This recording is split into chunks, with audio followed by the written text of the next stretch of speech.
Blog Talk Radio. Are you ready for the summer? Are you ready for the sunshine? Are you ready for the fresh and green, the apple trees, and a whole lot of food?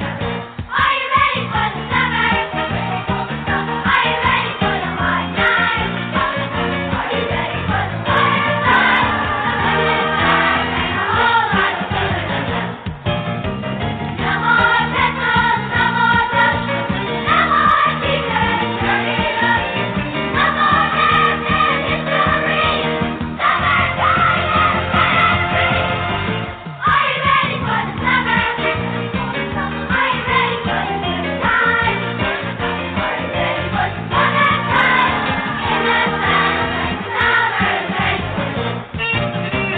No more petrol, no more rush, no more teachers, dirty looks, no more dance and history.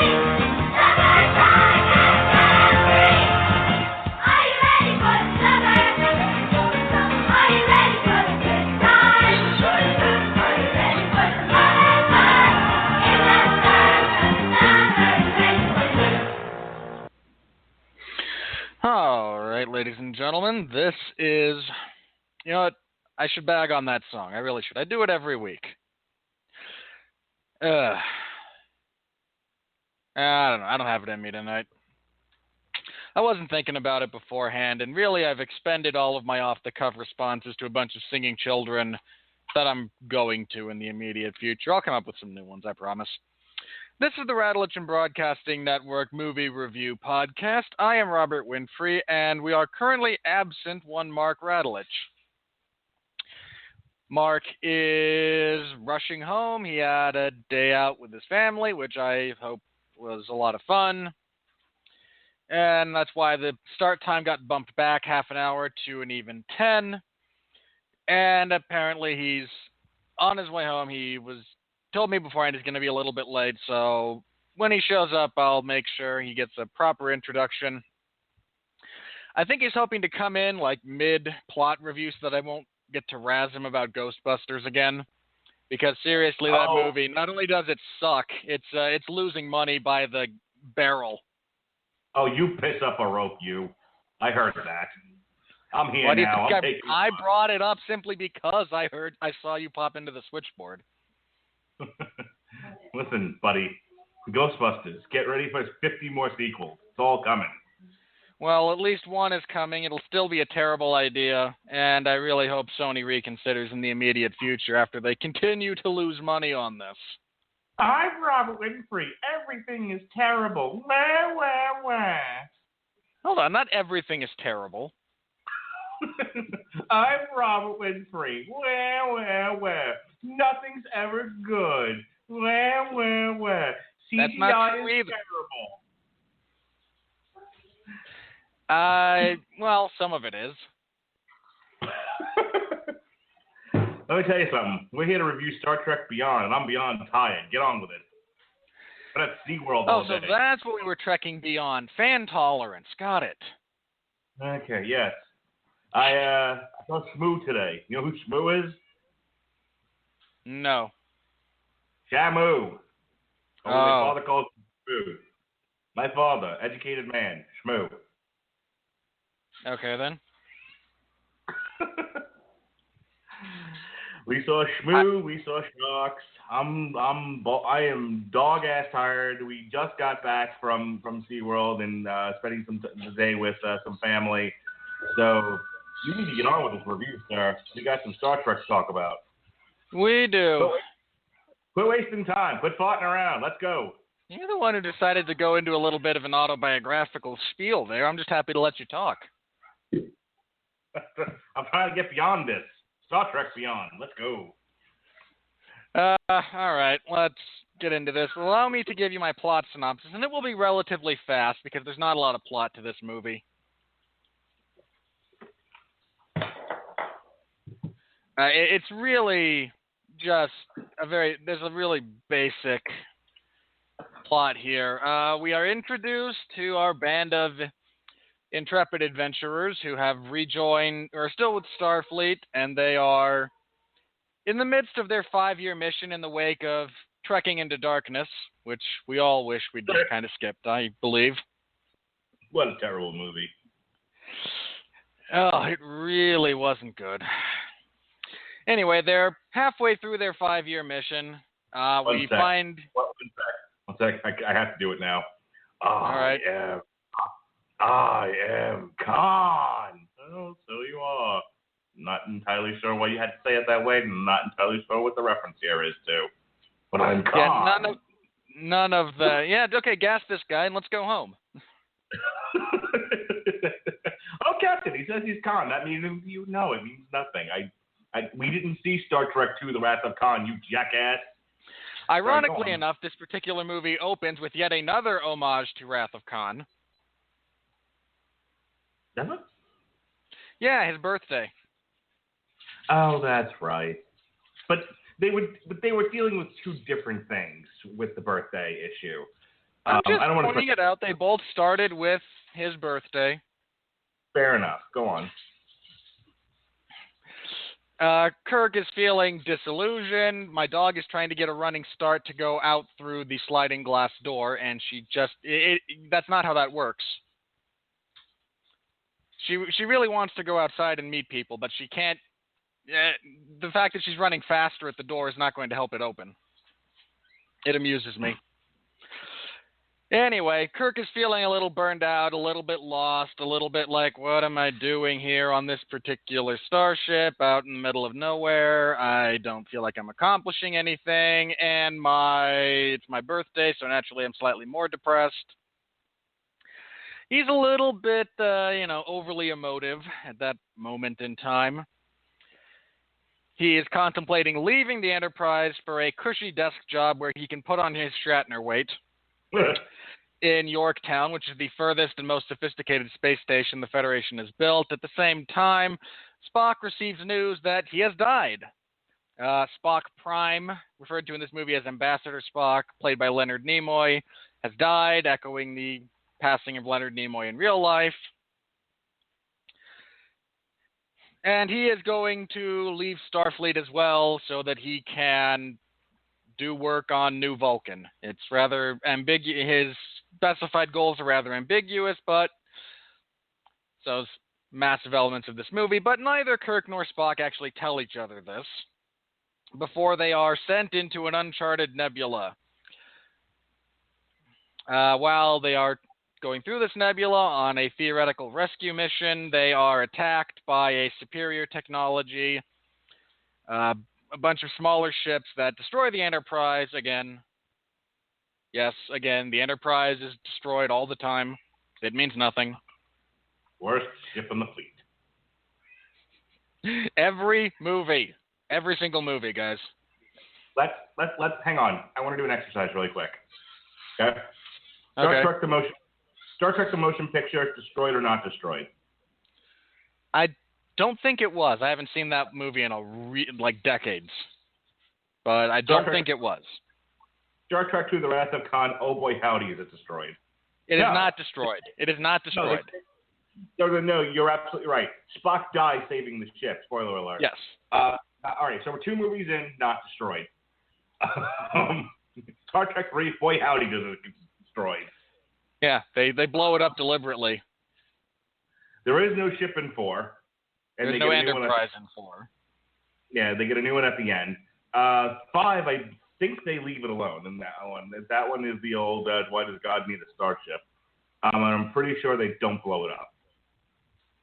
6, I don't think they blow it up in 5. 6, I'm pretty sure they don't blow it up either. That was more of a mystery. 6 is the last one. Yeah, the Enterprise is not destroyed. Okay, so in 6 movies with the original cast, they only blew the ship up once. And correct. It meant something in 6 movies because it was a monumental event. They blow it up in Generations. It does get blown up in Generations. I'm pretty sure it got blown up in First Contact. No, it does not. It doesn't? Did they just go back in time? They set the auto-destruct sequence and then abort it prior to the end of the movie. No, the ship is intact completely. All right, so Generations, yes. First Contact, no. It is not Nemesis. blown up in Star Trek Insurrection, and it is not blown up in Nemesis. Okay, so we're doing good so far. Did they blow the ship up in the reboot? Pretty close.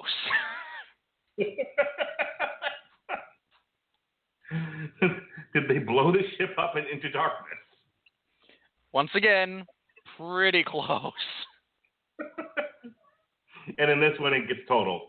So I think we've only but remind me of my count here. Only once in the first 6 Prior movies. to J.J. Abrams getting his hands on this franchise, the Enterprise was actually destroyed a grand total of twice on screen. Okay, they were doing good here.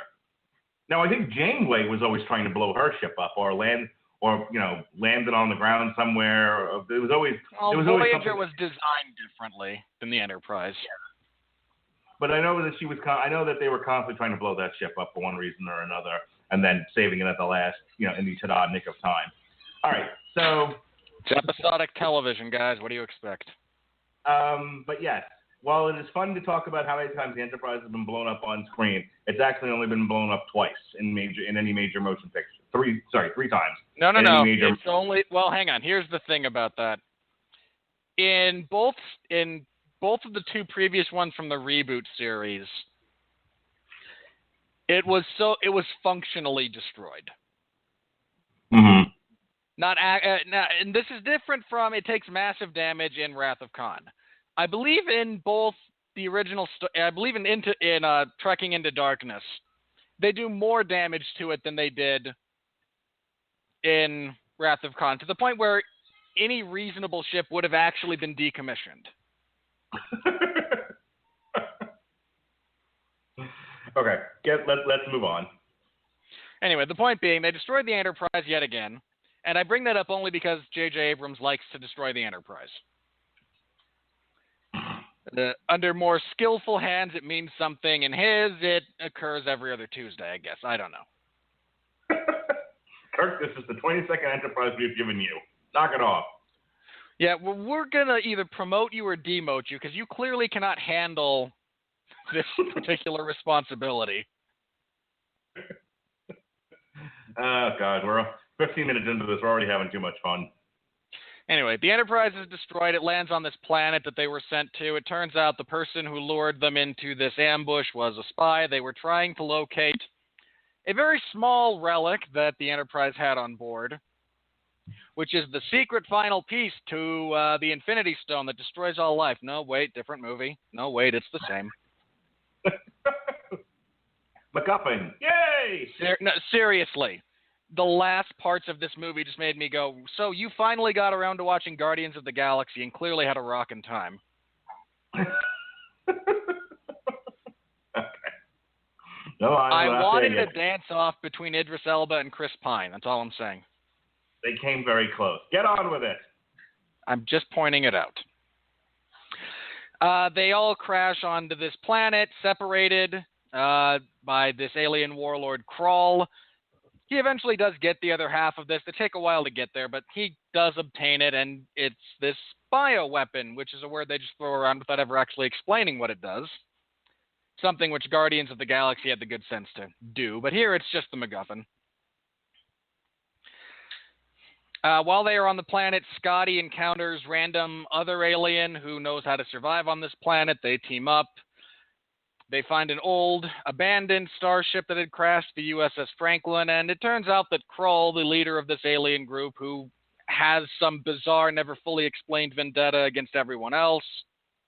Oh, he doesn't like peace. He likes conflict and war, and I understand there's a philosophical argument there in many ways, but it's poorly phrased, and he drags Uhura around as nothing more than an excuse to give soliloquy to his evil plan. Seriously, that's it. Well, no, that I agree with, but I think that your idea that he didn't have a rational reason or irrational. Okay, allow me to rectify. His rationale is internally solid. His plan is a little bit weird. He seems to think that destroying the Yorktown space station, when everyone knows it's him, will somehow incite massive disharmony and chaos throughout the universe. Well, hang on. I think his whole plan was to take down the entire Federation, starting with Yorktown, because he figured the weapon was invincible. Again, the details of his plan are never really fleshed out because, hey, it's a Star Trek movie, and they never are, with maybe 2 exceptions. Seriously, why does God need a spaceship? I still want to know. Well, wasn't that the whole point of that scene? Go on, move along.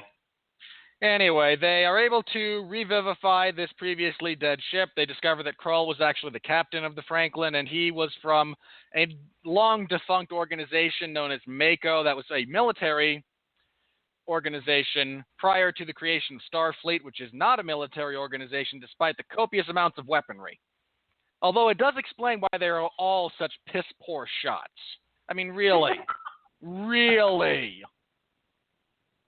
These guys are worse than stormtroopers, people. So anyway, his plan is to exact vengeance and incite war, and once he has the weapon, he heads for this installation. The crew of the Enterprise follows after him. We get a pointless Beastie Boys song. I don't understand J.J. Abrams' fixation on that. Seriously, the Beastie Boys, I believe, are in every movie he has ever directed or had a serious hand in producing. That's not a joke. That I believe that to be an accurate statement. I'd have to double check, but I believe that is correct. Utilizing the power of angry guys from Brooklyn, they are able to destroy this massive swarm of individual ships, because it's not one big ship like the Enterprise. It's thousands, if not millions, of smaller ships that work in concert, which is fundamentally much more difficult to deal with. They're able to bring him down. They bring him into the space station where he reverts to being Idris Elba, basically. Tries to release the weapon. He is stopped at the last second by the heroic crew of the Enterprise. This entire ordeal has rekindled Kirk's love of exploration and adventure, and along the way, Spock realized that that himself, really, again, Spock Prime, was at his happiest and doing his best work when he was on the Enterprise. They both decide to stay, and the Enterprise, after it was destroyed, they build a new one, the Enterprise A, and continue their adventure exploring uncharted space. Did I miss anything, Mark? No, I guess that's it. All right. Where do you want to start with this? Well, I mean, I'll do my 50 words. That we seem to have developed into a pattern of you talk, I talk, you talk, and then we scream. I'm fine with that. I'll warm up my screaming voice. Okay.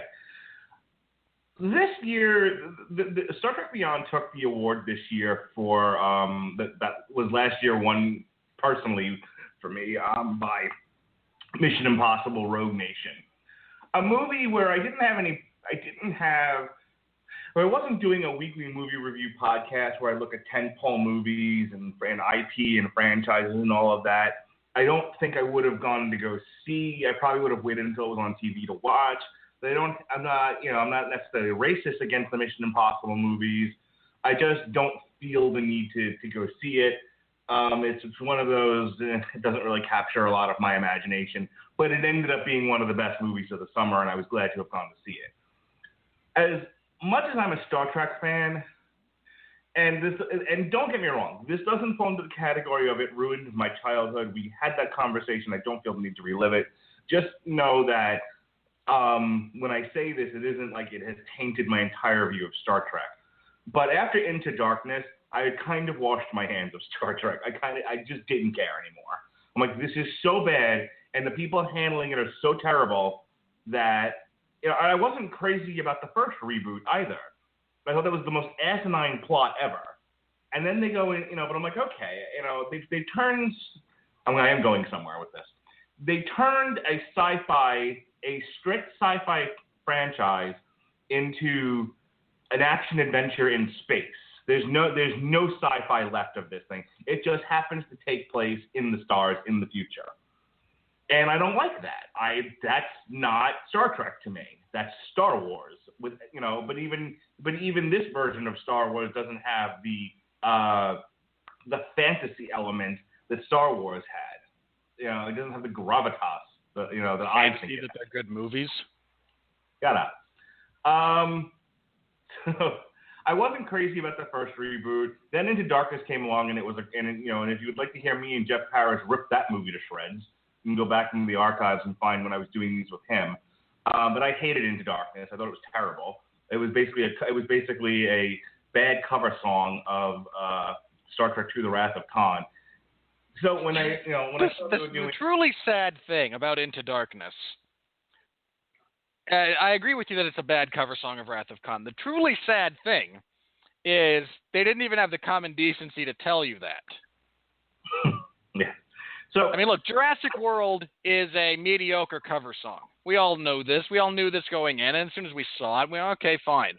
But mediocre cover songs certainly have their place in the world. But no, they swore up and down. Benedict, this is not a remake of Wrath of Khan. Benedict Cumberbatch is not playing Khan. Yeah, okay, he's playing Khan. But no, seriously, there's differences. There's going to be different stuff.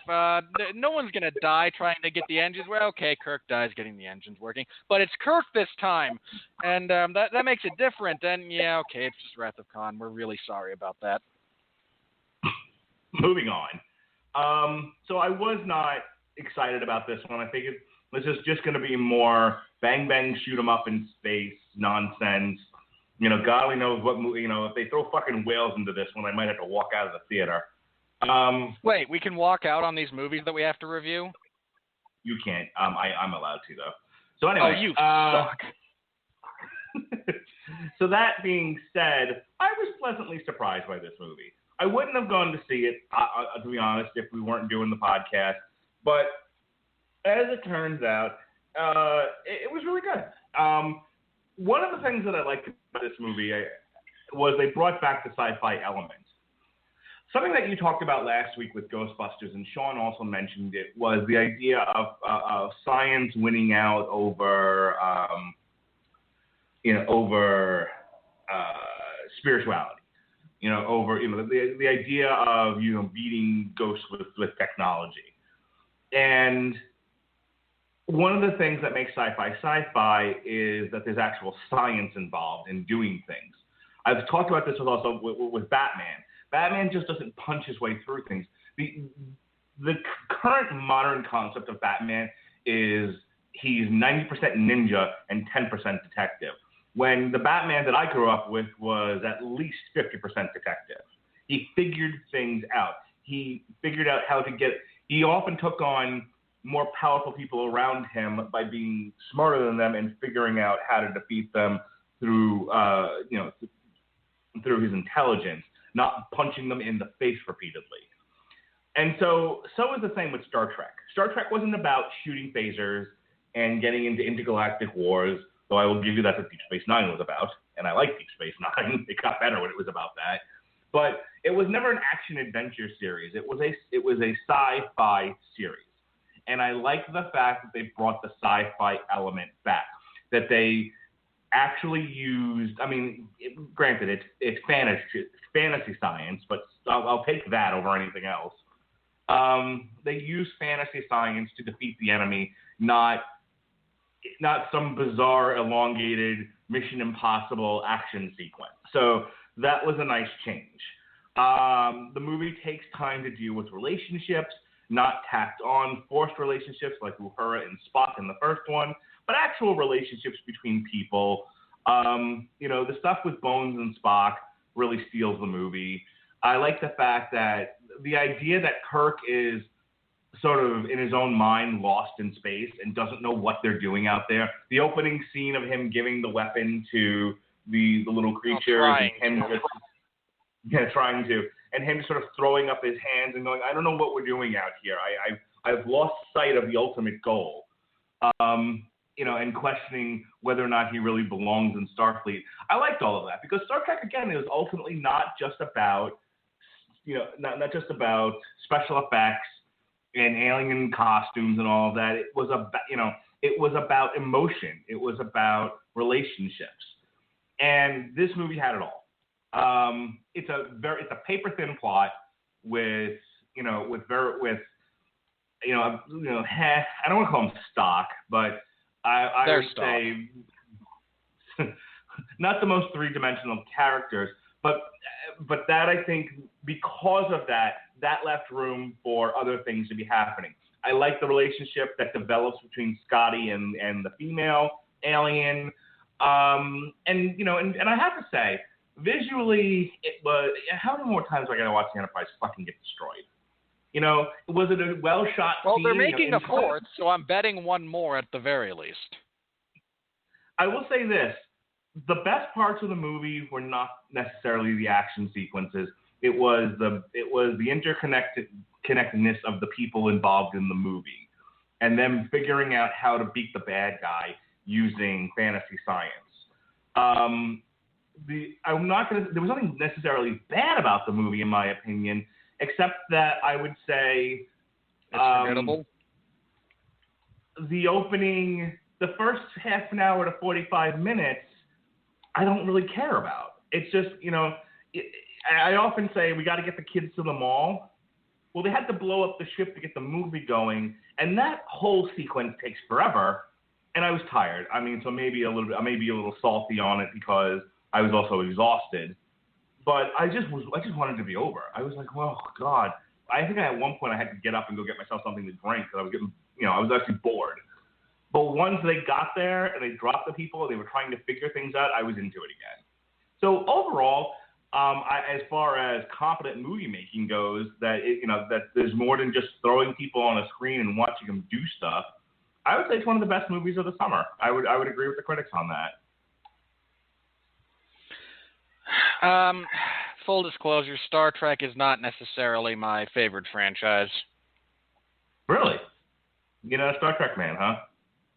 I mean, my parents are both relatively into it. My mom much more so than my dad. So I've seen the movies. I watched a bit of the New Generation or Next Generation when I was a kid on television. I saw several of those movies when they came out. It just doesn't, resonate with me the way it does with other people. Interesting. Did you imagine that I would be? Yeah, what you're picking up for me is and I'm not picking on you. It's legitimate shock. I thought you'd be more into Star Trek. Okay. At least the original series. At least, did you just say at least the original series? Yes, the television series. That's what I know. Wow. You think I like camp that much? All right, move on. Well, to be fair, I also probably contributed to that, a bit of that assumption by kind of bagging on Star Wars frequently.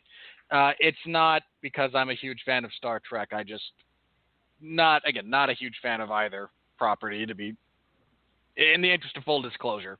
So if you wish to take the following criticisms with the grain of salt, that is, I'm not predisposed to give these movies X number of doubts or what have you, then fair enough. I know why fans of Star Trek like this movie. I really do. It makes sense. It's a very thin plot. But because it relies on the characters and their interactions, it feels like a very blown-up episode of the original television show. Now, there's good and bad that go along with that, to be sure, but as a general rule, it's for the better. And that's just kind of, especially after trekking into darkness, this was a good return to form. Charlie. Sorry, my brother's right is here. Okay. And because of that, so you not only have it looking very good by comparison to the previous movie, you have a fundamentally well-executed episode of the television show blown up to 2 hours and with improved effects. So it's understandable that they would really like and kind of rally around this. I was a little bit nonplussed by the majority of it. Why? What was it about it that you weren't particularly impressed by? I don't know. I mean, I mean, well, let me ask you a question. Well, no, it's a fair question for me to say I'm nonplussed by it. I do need to be able to articulate a support for that particular position. Before you do that, what I was going to ask you is, you heard what I said. I said that the relationship stuff was there. The science fiction stuff was, in the low bar, was there. Once you got past the destruction porn part of it, there was competent movie making about. So do you disagree with any of that? Oh, there's a caveat to your competent movie making point. However, generally it is accurate. So what's your beef? Well, for one, okay, I have a couple. One, the stuff with Kirk and Chekhov on the planet was really just kind of blah for me. I mean, it existed, stuff happened, but the majority of it took place at night with a bunch of crappy CGI. It was not crappy, but just not visually impressive stuff. The plan, such as it was, I mean, we all saw everything about it coming from a mile away, so the fact that we then have to sit there for that mile of predictable twists and turns was a bit laborious for me intellectually. Carl Urban, I need to say this. Carl Urban has consistently been the best thing about these movies. Just hands down, flat out, across the board. Carl Urban's Bones is the shining light in even the worst of these movies. He's tremendous. His interplay with Spock in this movie is better than it's been, certainly for the previous movie, and for a fair chunk of the first reboot. The interactions between those two are great. I freaking hated Krall lugging around Uhura, because it was just an excuse for him to spout exposition. Okay, that I agree with. She serves no other purpose than to hear the exposition of the movie. And that's poor filmmaking, if you can't do a better job of writing that. And it bothered me because it is so out of character for him at every point. Now, if you need her to be the voice of the crew and the voice of unity and peace in the face of his belief that conflict and individualism are the superior ways to elevate the species, there. You've got the other major players not in that internment camp. You need that. If you need that voice, you could do a lot worse than Uhura. I'm fine with that. I am not okay with him dragging her around behind him just so that he can then explain, hey, here's the next step of my evil plan. That annoyed me to no end.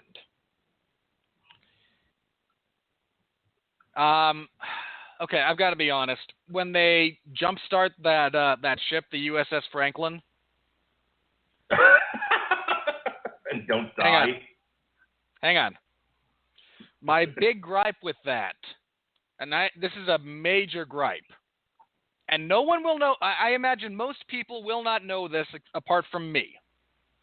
I'm the only person who looked at that entire sequence and went, there should be no tension here.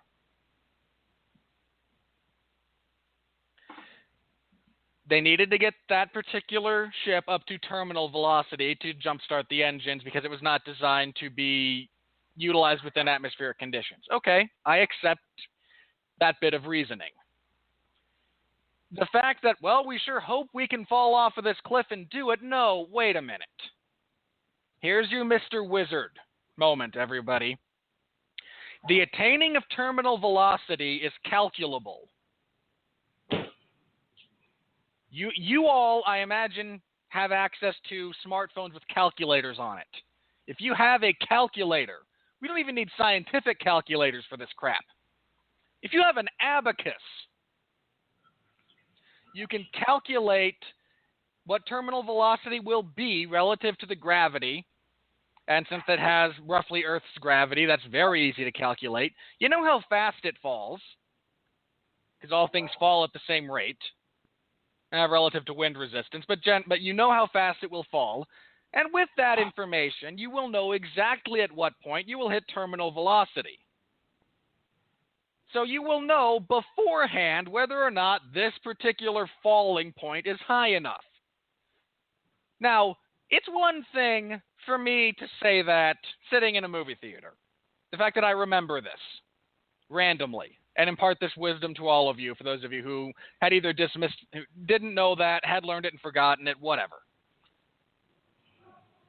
It's perfectly okay if you have a bunch of idiots trying to jumpstart a space shuttle like this. I accept the fact that they're a bunch of idiots. These are theoretically the finest scientific minds put into space. And none of them bother to calculate how far, bother to calculate this stuff out beforehand. They're that reckless and stupid. Here they wing a plan to intercept a cyberpathic communication between ships. But none of these morons took basic physics. Where is the internal consistency here? They were too busy trying to figure out what music to play to kill Mark, the bees with. If you have that, if that is your last hope, and you only get one life, I guarantee you they would have calculated it out. It's not difficult. This is not stuff you need a supercomputer for. This is stuff you need a calculator for. Any teenager who took basic physics in high school did problems like that. In fact, it wouldn't surprise me if there's some, forgive the pun, it's unintentional, enterprising young physics high school teacher out there who could use the scene in this movie as an example of how to calculate terminal velocity and why they should have done it. Now, I admit to the vast majority of people that it's probably not a big deal. It bothered me tremendously. I can see that. Using the Beastie Boys and calling it classical music. I giggled. I know. I died a little inside. I'm not apologizing for having a sense of humor, by the way. I'm not saying you're insisting that I should, but I always feel like, I do a podcast with a moron. No, I'm sorry. I thought it was funny. And Mark, if I ever feel like you're behaving in a way commensurate with being a moron, I will call you a moron. You have a sense of humor. It's different from mine. Fair play. Okay. Just wanted to make the story. It bothered me personally because, A, I knew it was coming. Because, again, J.J. Abrams has some bizarre obsession with the Beastie Boys. Hey, get out of there. Get out of there, frickin' dog. Go. That is not your food. The entire time they're actually on the space station trying to catch Idris Elba, I could only see Chris Pratt and Ronan, the accuser. That's all I could see. That's all that was. The cat's food is just down. And so all I could see is he's got the weapon. Well, he better not reach the surface with it because then it will detonate the planet. No, wait, he's trying to reach the air vents, but it's the same thing.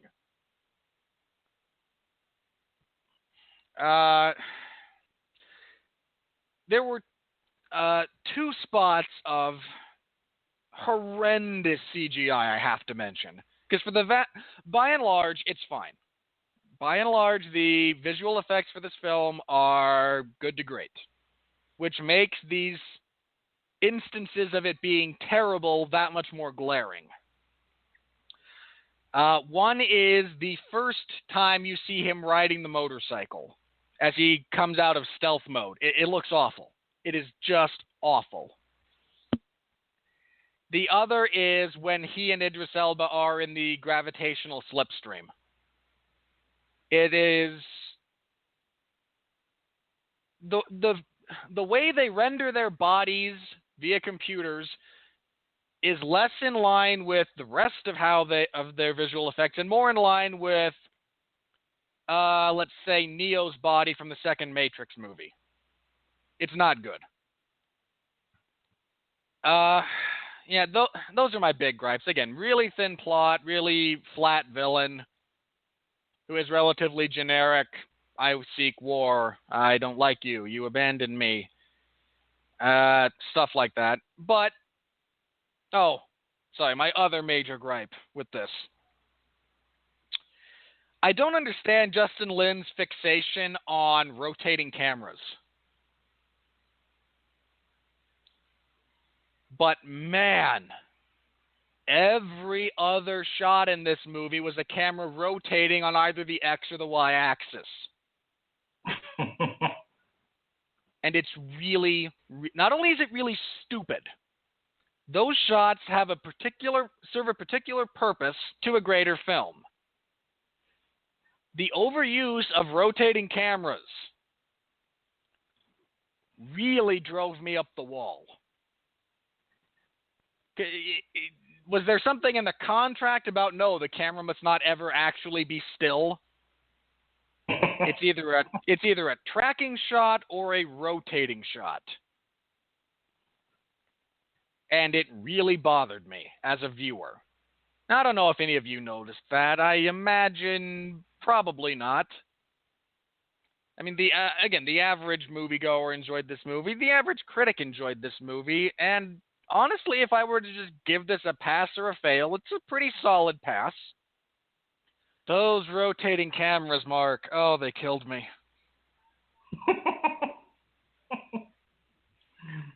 I had a rough time with that. It didn't bother me. And like I said, from a visual perspective, I thought the movie was just meh. You know, as far as direct, you know, whenever I think about direction, I always think about the performances of the actors that the director is able to draw out of them. I don't always necessarily think about the visual, just not how my mind works. And unless it's really jarring or incompetently done, like they're not giving scenes enough time to breathe. See, if you'll allow me, let me bring up the Killing Joke for just 1 second. Spoilers if you haven't seen the movie yet. Make a persuasion roll. Sorry. I will say this. My big gripe with this animated version of The Killing Joke was there are important scenes that are not given enough time to breathe. They pass by too quickly, and therefore their effect is wasted. There's almost no effect. And the fact that they they tacked on a backstory didn't make it any better. It's still rushed.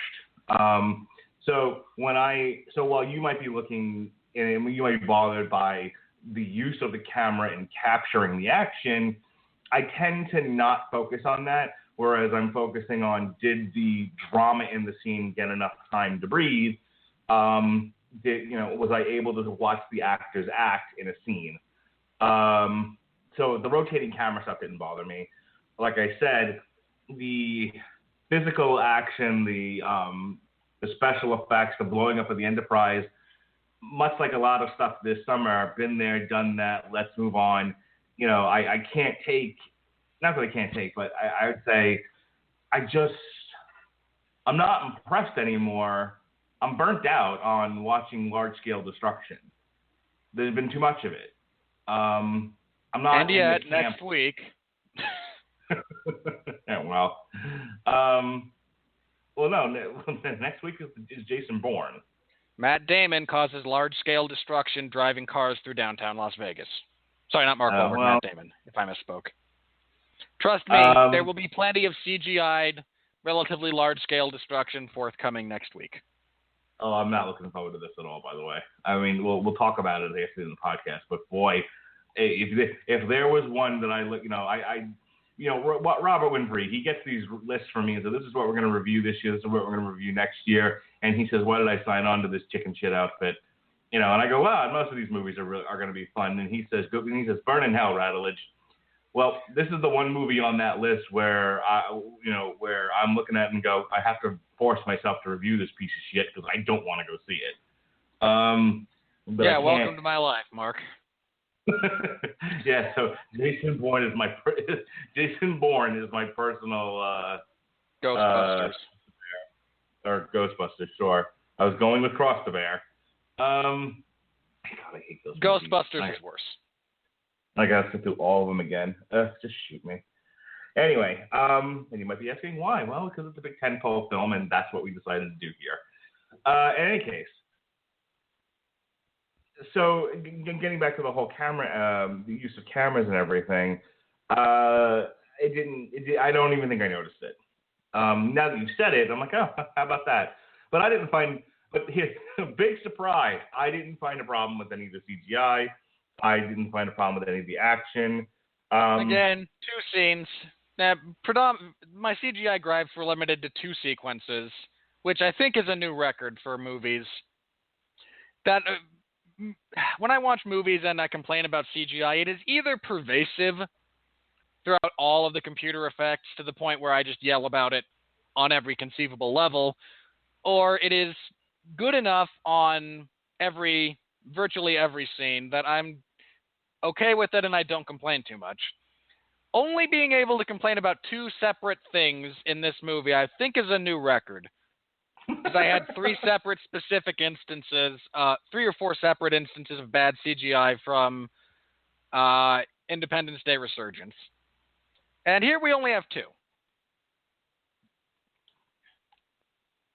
So I'm okay with that. I mean, like I said, I don't know how many more times I can say the same thing. Let me talk about the Beastie Boys thing since you brought it up. I thought that was great. I liked the song. Had I had time, I was actually going to open up with the Cancer Bats covering Beastie Boys. I love that song. I love that video that Spike Jonze did. I enjoyed the use of the song in the movie. I like the character who, I like the introduction of the quote unquote classical music by that character. She's like, I like her description of it. I like the beats and the screaming. I thought that was really funny. Well, isn't that one of your soon-to-be forthcoming tattoos? What? I like the beats and the screaming? Yeah. Sure. Right all across my back. I got a kick out of all that because I mean, if you were to take heavy metal and show it to somebody who was not from this earth, that's probably what they'd walk away with. Like why all the screaming and the loud beating of drums. Wait, you consider both those songs she played that were played for the purposes of this movie to be heavy metal? No, but that was the implication. I think one of them was Public Enemy. Ugh. Yeah, I know. Believe me, I know. I think one of them is Fight the Power by Public Enemy, which is great and one of my all-time favorite songs. Shut up, Robert. I wasn't going to say anything. What speaks to you musically is much like what tickles your funny bone. It is uniquely you, not just Mark, but to everyone else. It is uniquely you, with maybe 3 exceptions that I will probably smack you with something.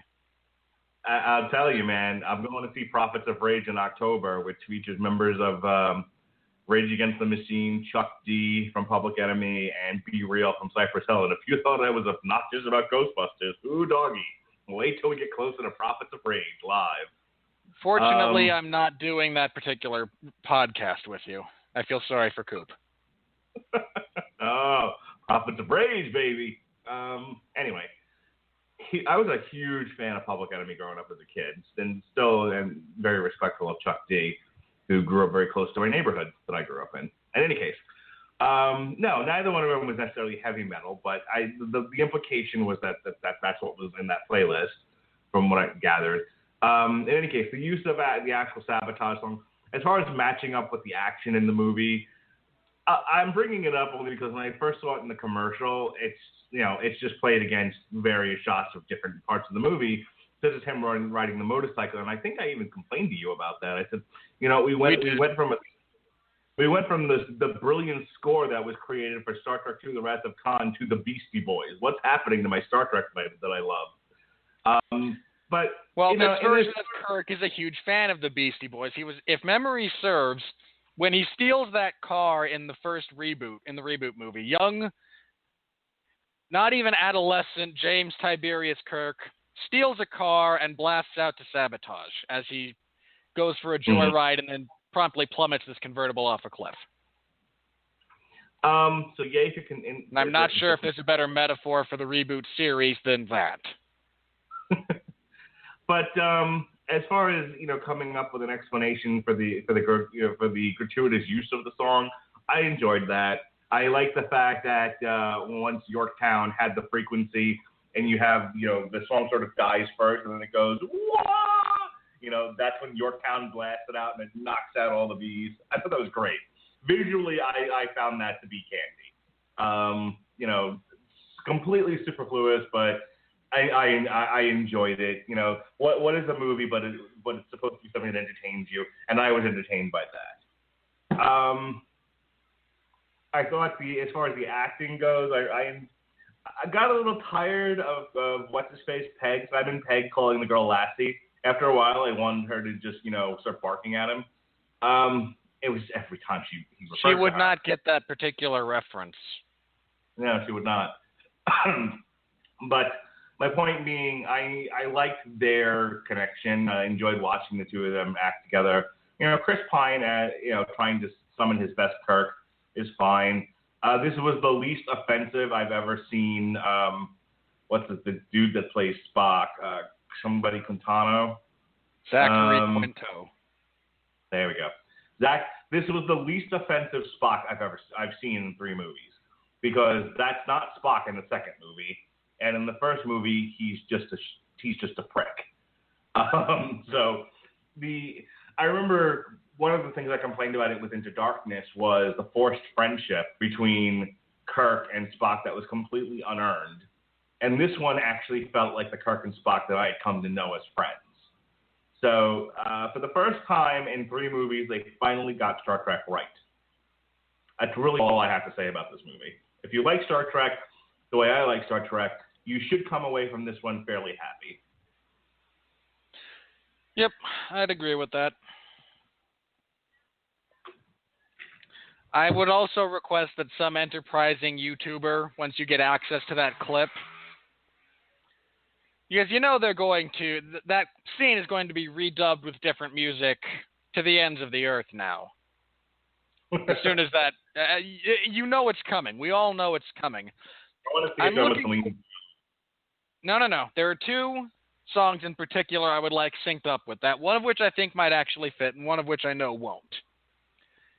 I would love the 1812 Overture to be used for that, which I know would sync up. I know that's a possibility, and I think it would be very cool. I also would love the Benny Hill music. Oh, that's great. Which I know would not sync up thematically, but would be hilarious. I'd laugh. I'm already laughing. Yay, now I can write for the next Ghostbusters movie. I've crossed that hurdle of making Mark laugh. It's not that hard. That's kind of the point. All right, folks. It's always, the ones where we don't have a whole, the ones that are pretty good, we generally don't have a whole lot to say about them. So as to not beat a dead horse, here comes the money. Here comes the money. Here we go. Money talk. Here comes the money. Money, money, money. Dollar. All right. Star Trek Beyond has a production budget of approximately $185 million. It opened this weekend, both domestic and foreign, with a worldwide gross as of today being Wednesday, $102 million. This won the weekend. It was number 1, according to Box Office Mojo. Hey, Mark, that movie you said was going to make $1 billion. How'd it do? Eat a dick, Winfree. Box Office Mojo. Come on, what number did it fall to? Number 5, baby. Number 5. It may. Let me see something real quick, because it may have actually done worse than Ice Age, which bombed. I think it did. Yeah. Ooh, doggy, it dropped from number 2 to number 5, and Ice Age. It's not just the position. It's not just the positional drop, ladies and gentlemen. It's the percentage drop. 50 to 60%, I think it was. That's how far it dropped percentage-wise from its opening weekend. That thing's in free fall and only going faster. Now you see. Hang on. No, hang on. Hang on. Okay. Because I disagree. Worldwide, Ghostbusters has currently $128 million. It's not exactly raking in the dough, but it's going to get to $144 million. And no matter what you say, no matter what the next words out of your mouth are, there's going to be a sequel with this cast. Not necessarily this director, but definitely this cast. I had something that I was going to follow that up with, and I can't remember. Can I get back to Star Trek now?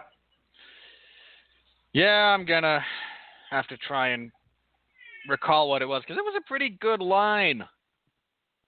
Actually, I want to talk about Ice Age.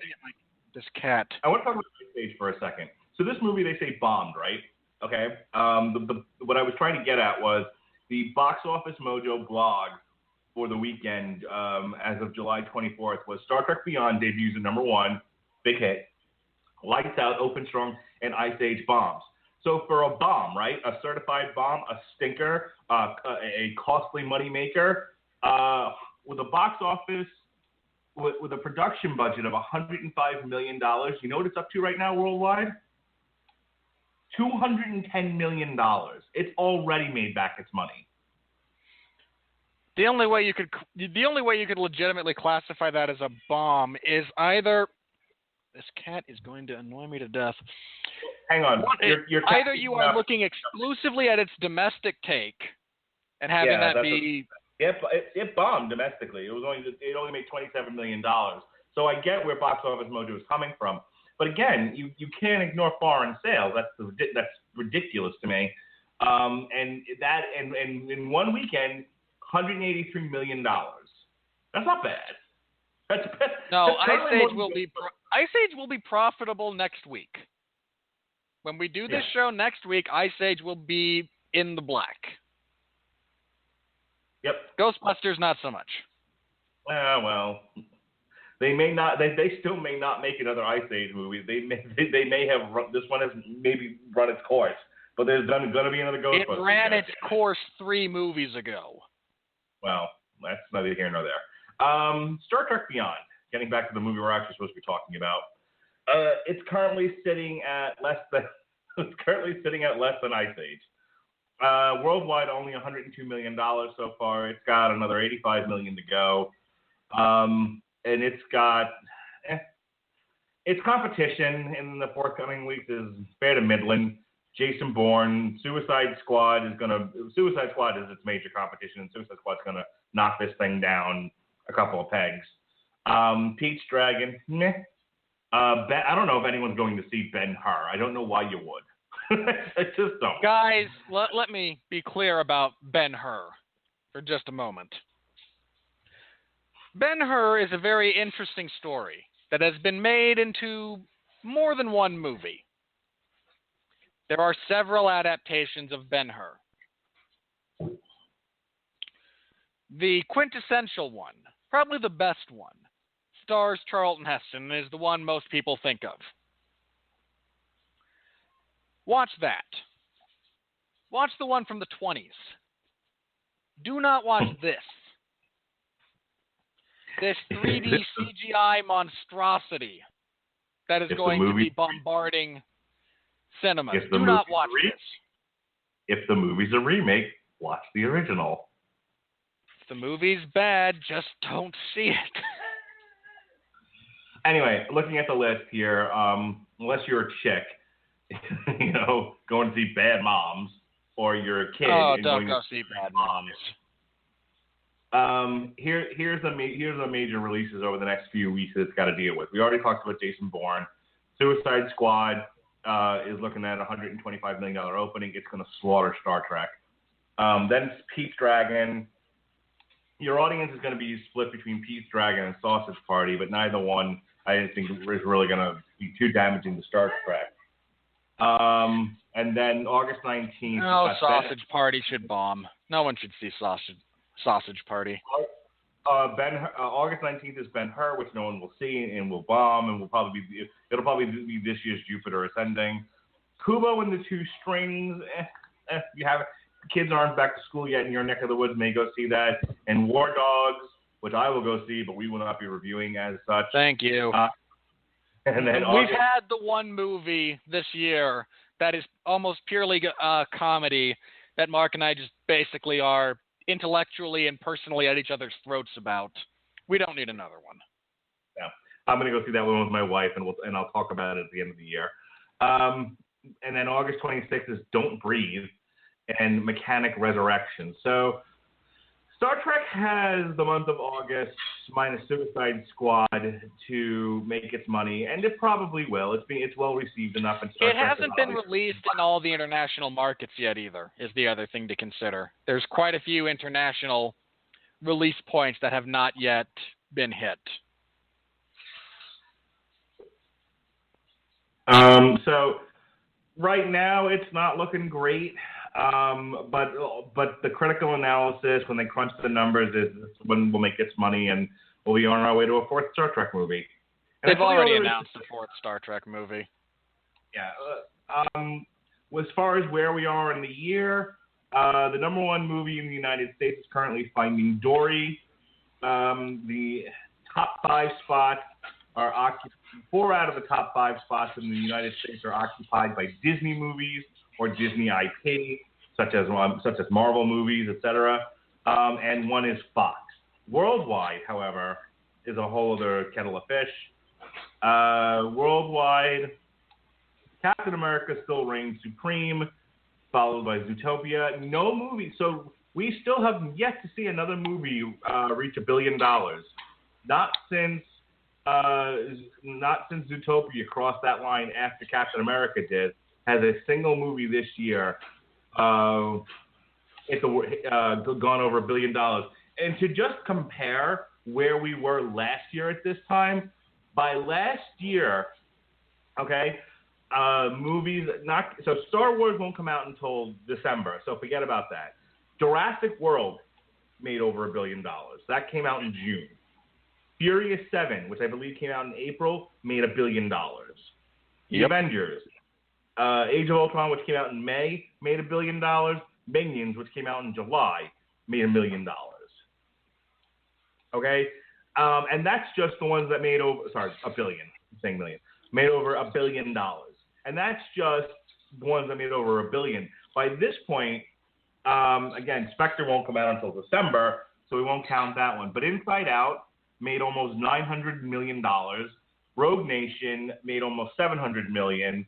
The Hunger Games made $6.5 million. And Cinderella and Ant-Man both made $500 million each. I mean, compared to 2015, this year has sucked ass. When talking about the money, 2015 is just. I think when people ran the analysis, it's closer than I'm making it out to be. But just when you look at hard numbers of where we are right now, worldwide, we're still looking at the same 4 or 5 movies. The biggest change in the top 5 has been that Finding Dory finally knocked out Deadpool. Finding Dory is sitting at $785 million, sitting behind Batman v Superman: Dawn of Justice, which currently sits at $872 million. Another movie that failed to reach the $1 billion it was set for. And as much as it almost made $1 billion, it's still considered a disappointment considering how long they worked on that movie and how much was put into it. And how much they spent on advertising. Also a Ghostbusters complaint that should be registered. So it's a couple of other notes. She's downstairs. A couple of other notes of where we are right now. Independence Day and Warcraft are now both successful movies, but only because of their worldwide gross. Warcraft is currently sitting at $433 million, and Independence Day is looking at $362 million, both of which will get sequels, both of which are Warcraft is apparently still a financial loss. It is, but that's because it was in development hell for like a decade. Well, there's that, and I imagine the other issues with the production company is they're probably paying Blizzard a hefty percentage of those ticket receipts. You know, we talk about how a movie has to double its production budget to be financially successful. That's if it's all relatively in-house. If you're paying for an intellectual property and you have to, cough up a percentage, changes. And the math on Warcraft being profitable might be a lot worse than just double your production budget. However, there's money to be made here. There's IP to be mined. As I said when we discussed Warcraft, I think it's going to be it's going to be a blinders on march to Wrath of the Lich King, and they'll see where they are at. Ghostbusters will be blinders on until Gozer shows up and hopefully wipes out their world. I would be so happy with that. And as I said, Fox, because it too is mining what's left of its IP and needs anything, other than Marvel movies and Kung Fu Panda, 8 and 9 respectively in the top 10. There'll be another Independence Day movie. Angry Birds sitting at $344 million. That was made for that's Sony's only other hit that wasn't released that wasn't strictly released in China. So that's getting a sequel. Secret Life of Pets currently sitting at $333 million. Not exactly Minions, but it did its job. I'll tell you what, you're not going to see another one of though. You're not seeing a third Alice movie. I would really hope not. I was shocked when they decided they needed to make it again anyway, and then that they made a sequel several years later after the shine is definitely off the apple that is both Johnny Depp and Tim Burton. Just kind of surprised me. Way to throw good money after bad there, guys. I think there's a lot more in terms of the live-action remakes that they're going to pursue. They've got Mary Poppins in the works. They've got some other stuff going on at Disney. They've got Beauty and the Beast coming out next year. Well, yeah, Beauty and the Beast is coming out. They're probably doing a live... I mean, they're going to hit all their major animated classics that they can reasonably do and try to make them live action, which is fine. I mean, I think we're eventually getting live action Dumbo. That might actually be directed by Tim Burton. Why? I have to go back and do some research on that. Ninja Turtles is also currently sitting at $235 million on a $135 million budget. So it didn't quite make what it was supposed to, but it's too valuable and just put back in the drawer. I think they'll get a new director for the third movie. They'll change some things. They'll bring in some new characters that they haven't put on screen before and hope for the best. But yeah, Turtles isn't going anywhere. I would venture to bet they're because they touched on Michelangelo being a bit blue-balled. What do you bet they throw in the Venus de Milo and just watch the other turtles fight over? That's a possibility. I can feel everyone out there who just heard me mention the series that character comes from and throw stuff. I'm just trying to think like a stupid executive, guys. And a female turtle that is all CGI'd. I mean, Megan Fox might not like it because, theoretically, just throwing it out there, that potential exists now that I've given you all nightmares. I make no apologies. You're going to go see Hands of Stone the week of August 26th? Are we reviewing it? Nope. Probably not, then. Oh, you don't want to go see the Roberto Duran movie? It looks moderately interesting, but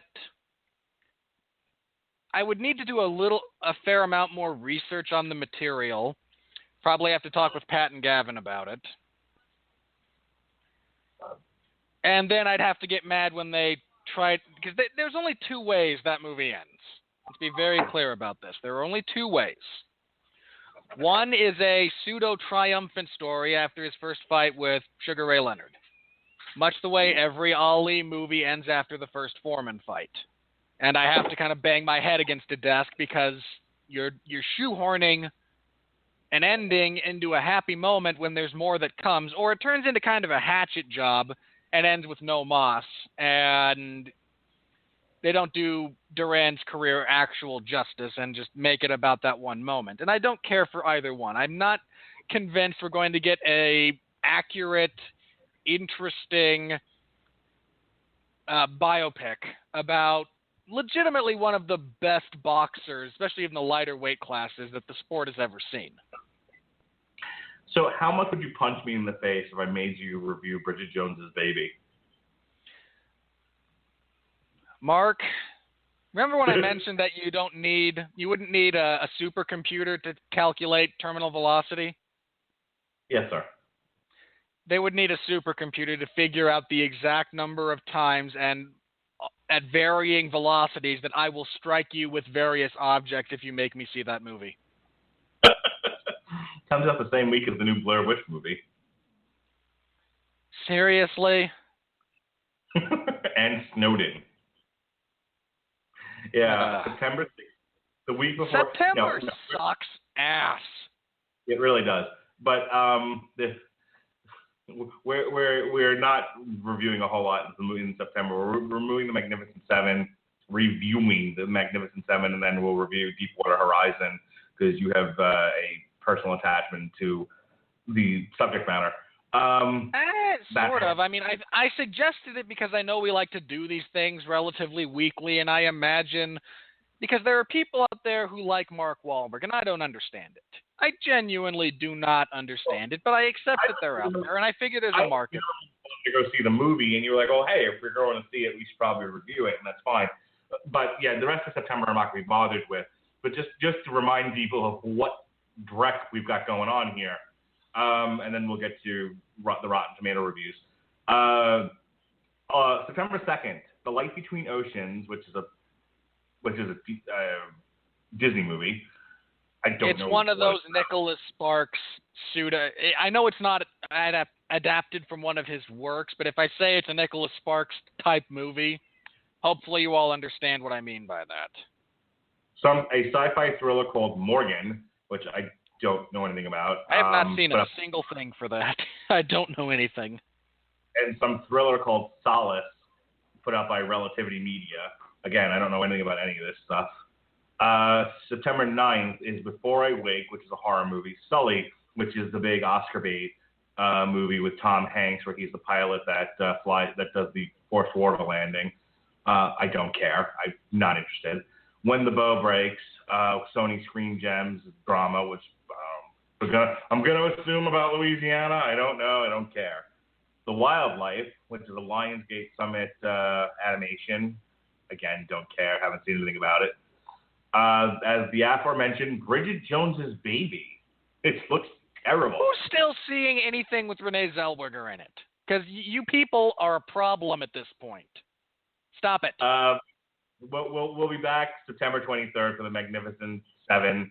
There's also for the kiddies, which I'll probably be taking my daughter, Storks with Kelsey Grammer. Storks looks at least moderately amusing. I wanted to add the Magnificent Seven just because I can yell about crappy remakes. Mm-hmm. On the flip side, there's a couple of good things here. Antoine Fuqua, the director, has a decent track record with acting. He's hit and miss in some respects, but he's got a pretty solid hand for action. And the cast outside of Denzel Washington looks okay. Then we've got the following week, Deepwater Horizon, The Edge of 17, which is a comedy, Mastermind, which is a comedy, and Miss Peregrine's Home for Peculiar Children, put out by Fox, which looks terrible. Oh God, I have no interest in that movie. I don't know if that was based on a book or not, but if it's not, then the novelization and subsequent serialization of novels will probably do better than the movie will. So that's September. I don't want to keep doing this because we have a whole podcast to do in a couple of weeks that sums up the summer, and we can talk about what's coming forward. I will say this: I saw the trailer for Jack Reacher Never Go Back. If you had please tell me you wanted to throw something like I did. I was gonna say, like, if there, I was afraid when I submitted the list for this year to you that, and said, do you have anything that you want to add to this? That I didn't get back, yeah, Jack Reacher, because I probably would have thrown my computer desk. God, that looks bad. It looks so awful. I am tempted to now make you review it with me just as revenge. I won't do it. I will be the bigger man. I'll fight back. We can turn this podcast into our own personal boxing match, because if so help me God, if you make me review Jack Reacher, I'm throwing Bridget Jones's Baby on the list. Mark, you will suffer as much as I will at that movie, and you know it. I can use it as a date night for my wife. You will suffer as much as I will. You know that. And there's a substantial portion of my personality that is only happy when I'm miserable. God. Okay. Sir, are you ready? I said, sir, are you ready for the review? No, God! No, God, please, no! No! No! No! All right. Jay Olson of Cinema Mixtape. Roughly as adventurous as a stop at a theme park information center. Hey, I stop at plenty of theme park information centers. This doesn't even come close. Now, I was going to say that actually explains a fair amount. Look, depending upon his definition of adventurous, if he means the movie itself lacks adventure, I disagree. If he means adventurous in terms of filmmaking, then yeah, this is as boring and cut and paste and paint by the numbers as you're going to find. Boo-hoo. Bill Gibron of Pop Matters. Star Trek Beyond successfully straddles fine line between Star Wars high-tech toy merchandising and the serious ideas.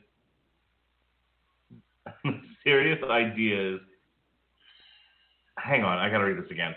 Star Trek Beyond successfully straddles the fine line between Star Wars high-tech toy merchandising and the serious ideas fostered by concept creator Gene Roddenberry. It's a stone-cold blast. You use way too many words to say, hey, they made a decent Star Trek movie.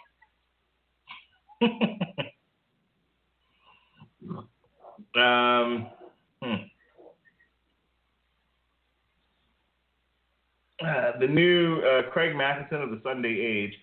The new Star Trek movies are trying to pay homage to a philosophy at odds with Hollywood's current obsessions. I'm not sure that's accurate. Yeah, I don't really know what the person means by that. I mean, look, Hollywood is as liberal as it gets. Star Trek has always been a hyper-liberal franchise. How is that at odds? How is that at conflict? I mean, unless you mean like what exactly are we in conflict with here? Hollywood likes blowing stuff up. Well, they blew stuff up.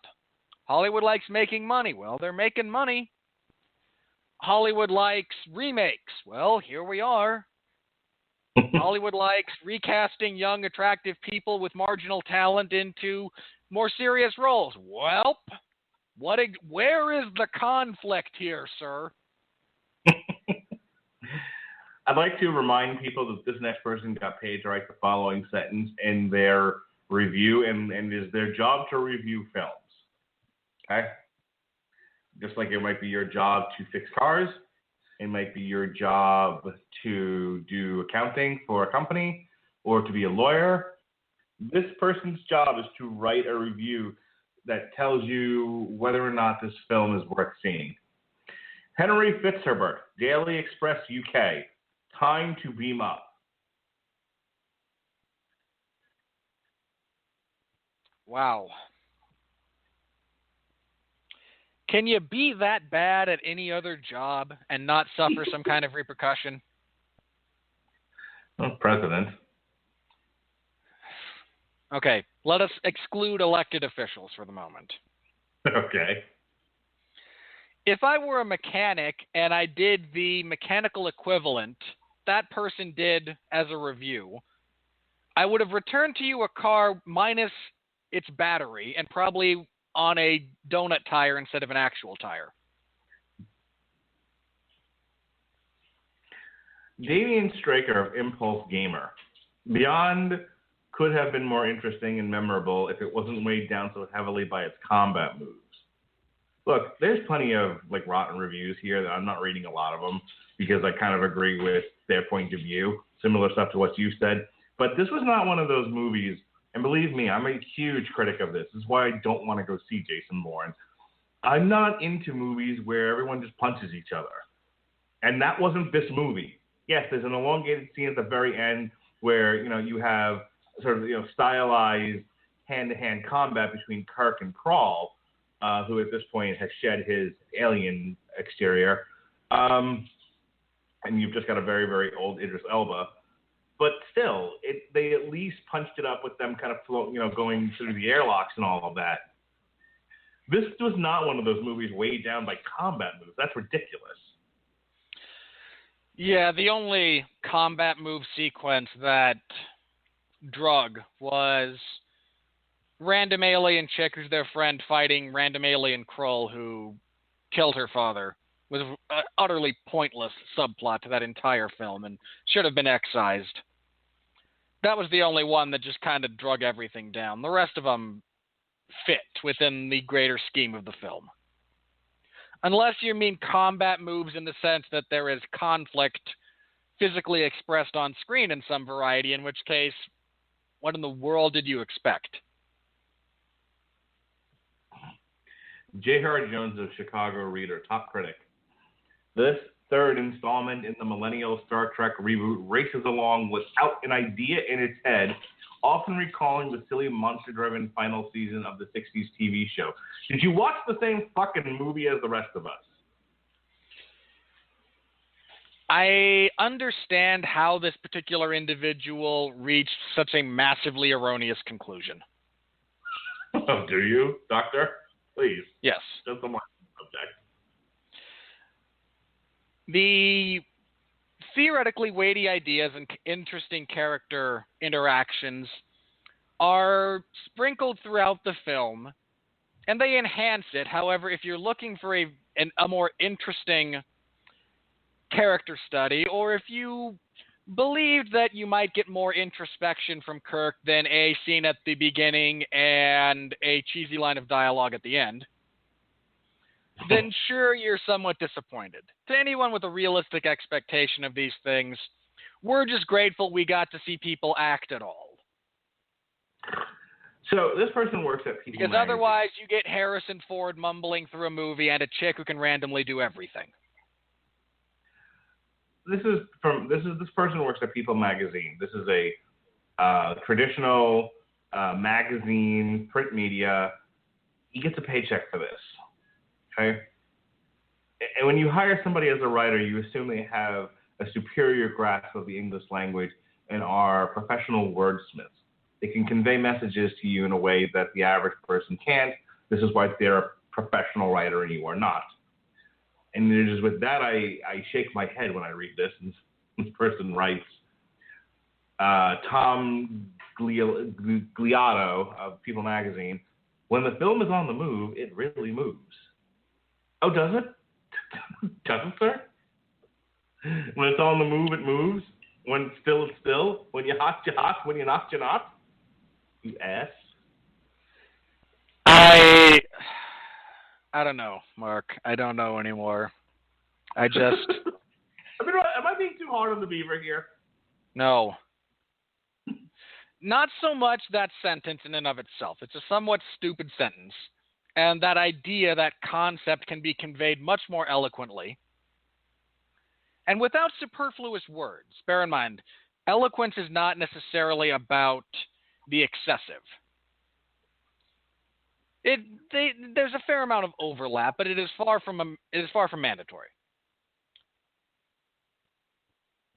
The fact that this individual wrote that sentence, whoever his editor is, read that sentence and saw nothing wrong with it.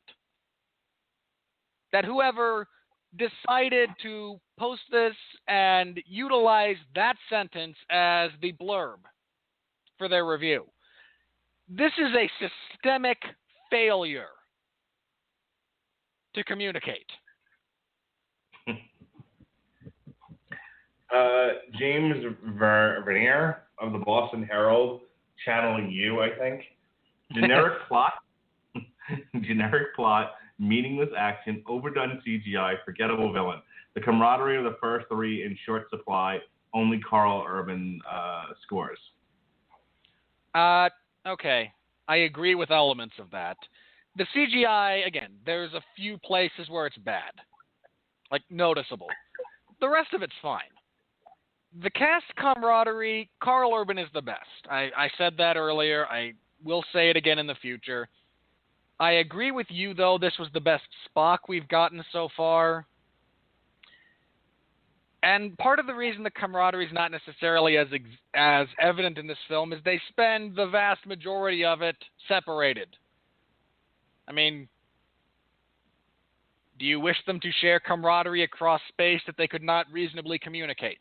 Have we reached a level where we're back to Too Fast, Too Furious, Paul Walker and Tyrese in different cars, traveling at high speeds, somehow shouting across space to each other and them understanding? Is that what we want here?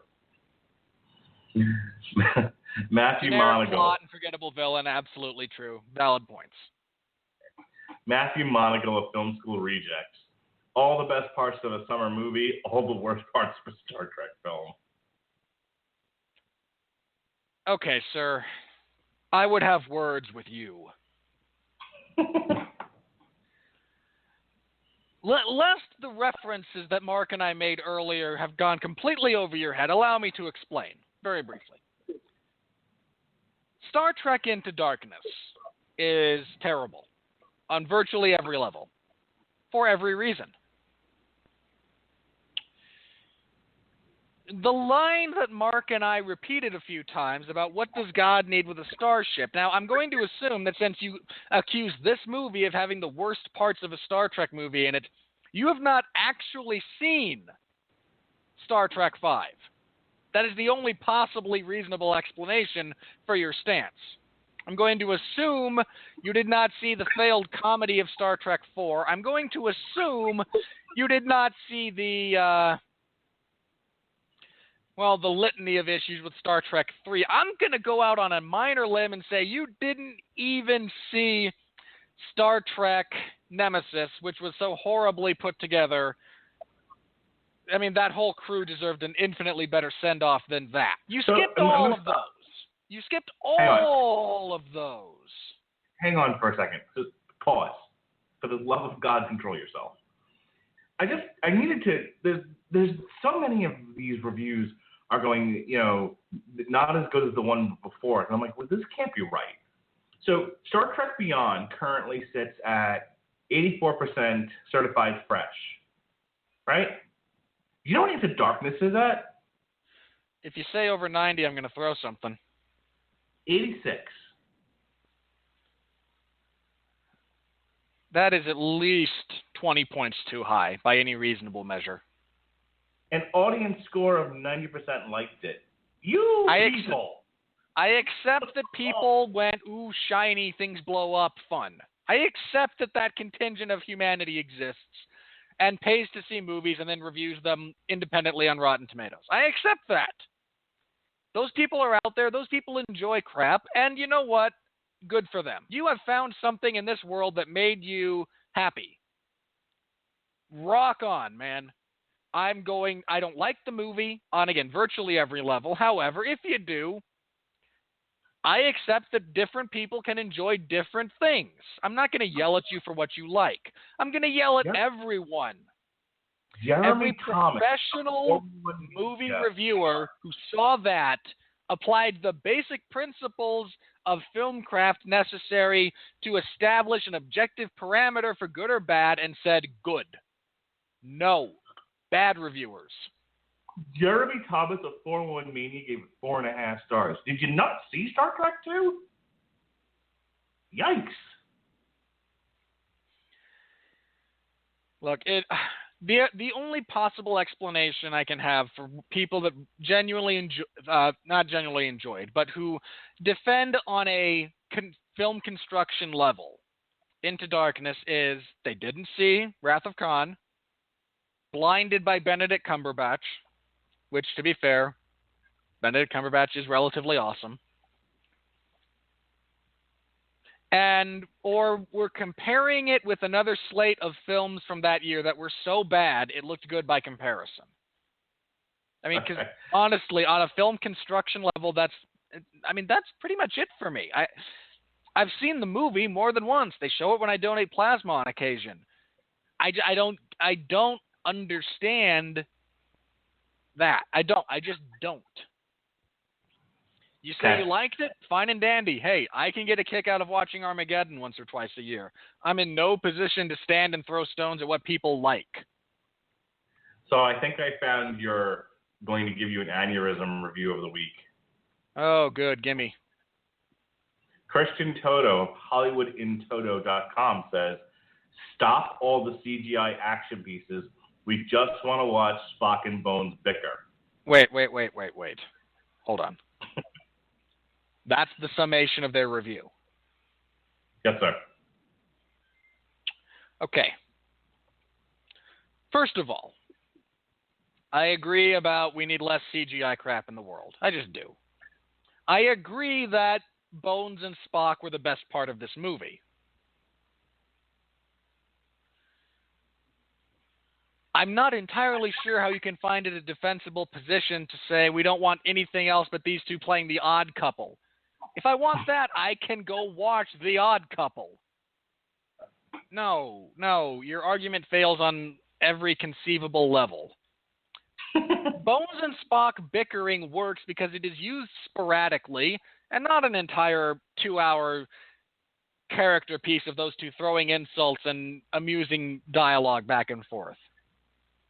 I mean, look, if Quentin Tarantino writes and directs the next Star Wars movie, we can revisit that particular philosophy. But for a guy like Justin Lin, no, it's never going to work. All right, this is the last one. And it's getting to a point with this woman where I'm starting to not like her. And I generally like her when she's on movie fights. She did the last one where they had hosted by Alicia Malone, who's, hotsy totsy. You might even like her. I do not know who she is, consequently I have no frame of reference. You should look her up. But Alicia Malone, hot totsy. While the guys were over at San Diego Comic-Con, she subbed in and did a classic movie fights, nothing before 19 something or other. And Abel Nicholson of MTV was a part of it. And I like her when she's on the show. She doesn't come across on the show as hoity-toity as she does in her reviews. For example, Amy Nicholson of MTV, who is a top critic, says, "Beyond doesn't have the tactile crash smash thrill of Vin Diesel gunning a Charger. It's more like that dumb gag in Furious 7 when cars skydive from a plane." I understand that you might not like the work of Justin Lin. Such is fine. I accept reasonable people disagreeing and whatnot. Wait a minute. Hold on. I must double check this. Hang on. Because I might have to yes. I understand you might not like the work of Justin Lin. And he did the better entries into the Fast and Furious franchise. The fact that you reached to make your point and your subsequent backhanded, your verbal backhand, as it were, to a movie Justin Lin did not direct. Justin Lin did not direct Furious 7. James Wan did. Take that. I'm not even going to touch the content of your argument because you failed so miserably in execution. No. Just no. Bad reviewer. No cookie. Well, you should send her a tweet. Hey, whore. Get your directors right in your movies. It's not like there aren't visual gags from the movies he did direct in that franchise that could have made the point just as well. You just failed to adequately do anything approaching research and just went off the top of your head. And then put this out there into the world with your byline next to it. Speaking of Vin Diesel, I bet you can't wait for Triple X The Return of Xander Cage when we review that on January 20th, right? Shut up. I hated the first Triple X. Hated. I haven't seen it, but I'm sorry. Any movie that has Samuel L. Jackson doing, we want you to do wild and crazy stunts and look dope doing it, that's got my vote. I know, but as we've also frequently said, your perspective on movies and what amuses you is so very different from mine. If you want to feel bad for this franchise, look up the sequel, which is not actually The Return of Xander Cage. It is Triple X 2, State of the Union, starring Ice Cube. Yeah, it got terrible reviews. It's because it's terrible. The first was terrible. Why are we revisiting this property? It died. Let it die. Do not inflict upon us the potential for the zombie apocalypse done in cinematic form. No. And you can check out our review of Triple X, The Return of Xander Cage, when it comes out January 20th of 2017. Right smack in the middle of Underworld, Blood Wars, and Resident Evil, The Evil Chapter. The final chapter. Mark. Sir? What am I might not be alive come January at this rate. You're just going to throw yourself off a roof after Assassin's Creed.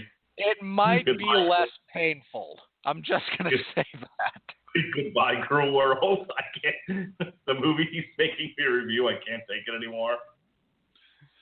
At a minimum, you might hear repeated slamming on this podcast as I pound something into my hand because the brain will only recognize the most immediate form of pain. Pain gating is a thing.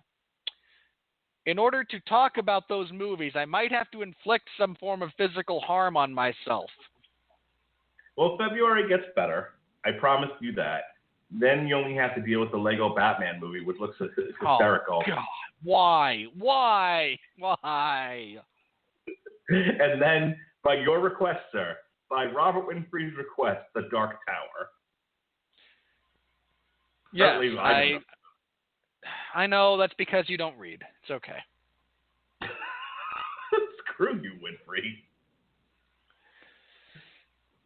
Yeah, I do want to review that movie. I love that series of books deeply and profoundly.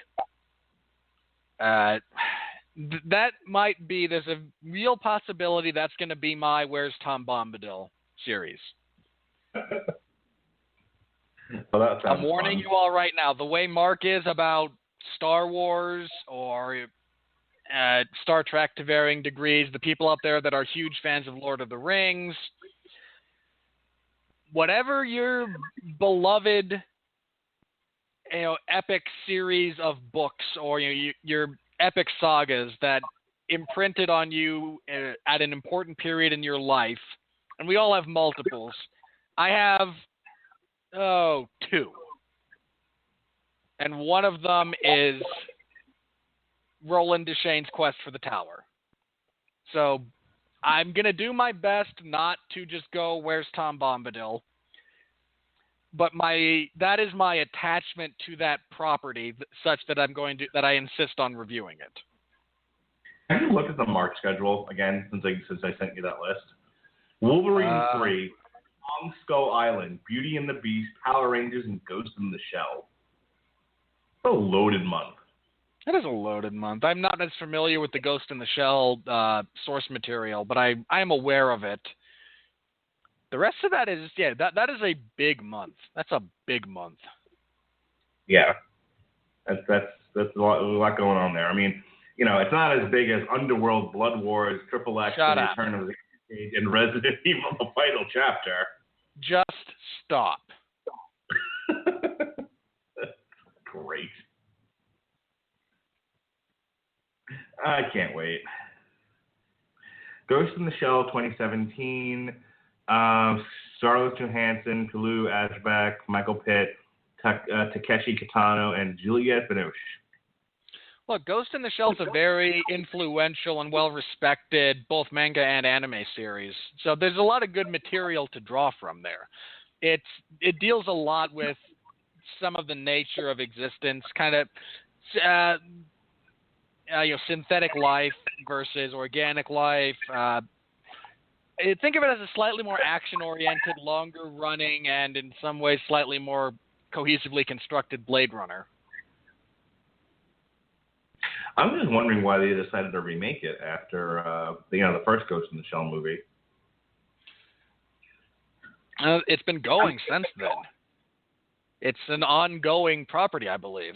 Don't hold me to that, and it's popular enough to just have been around, I mean, and given the desire to cash in on things that already exist rather than apply creativity in Hollywood, you lazy hacks. Who was in the Ghost in the Shell 1995 film? Oh wait, that's animated. Yeah. I thought there was a live action.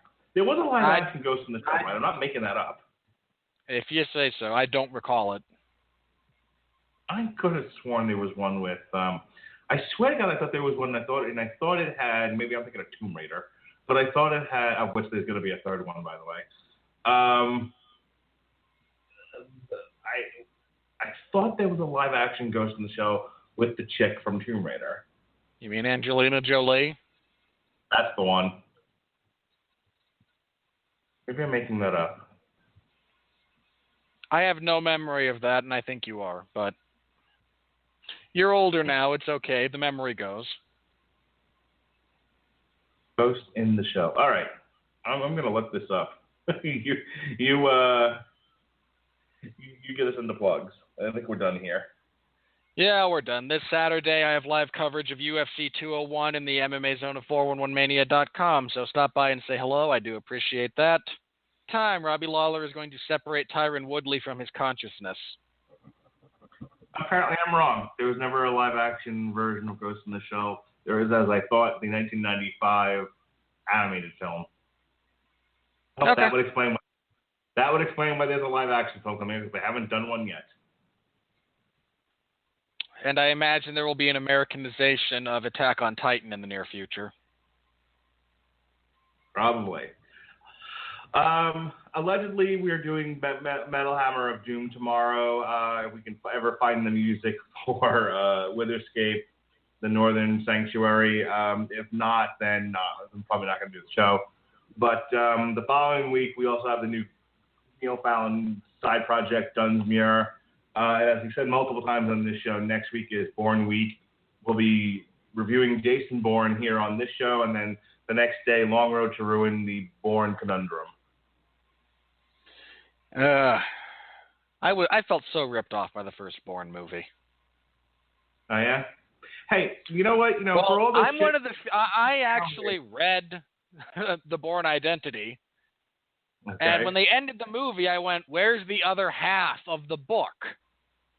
What I was going to say to you was you should, thank my friends over in New York for deciding that we're going to go on a Disney cruise in the month of April. That got you out of seeing Smurfs. Oh, Smurfs. Oh, quick thing about that. So my parents are paying for us to go on a cruise with them next year. We're going on a big family cruise. My mom's 70th birthday, and she wants to go on a big family cruise. So my father rented a suite, 3 bedrooms for all 6 of us, myself, my wife, my 2 kids, and them, my parents. And my father said, when do you want to go? And he gave me 2 dates.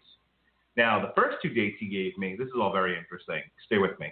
The first 2 dates he gave me were July 7th through the 14th. And I said, we can't do that.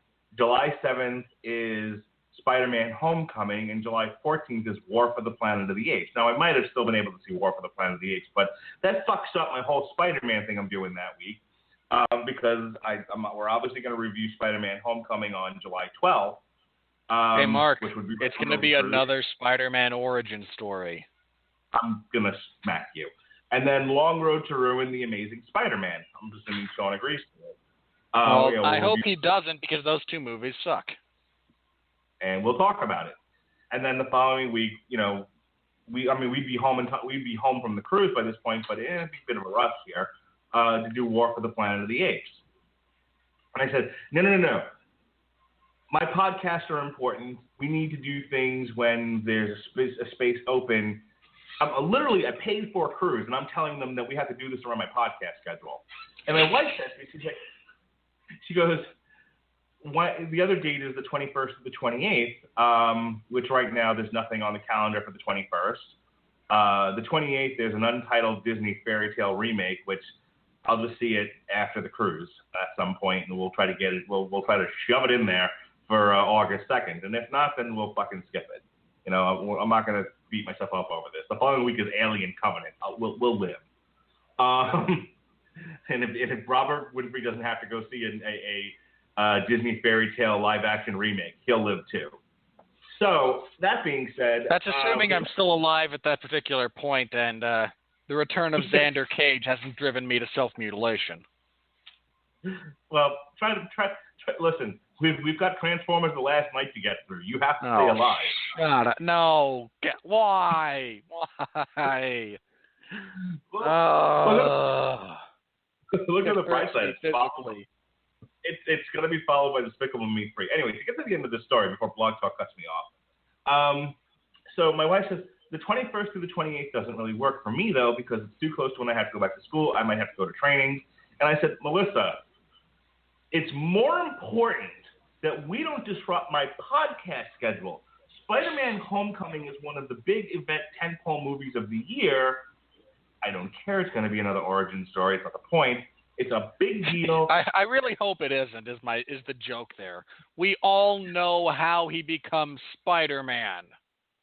So I'm going through this whole, now I'm a 40-year-old man pitching a fit about not being able to see Spider-Man and do a podcast on it in a timely fashion. And your counter argument is this will affect my job. And guess who won? Guess what date got picked?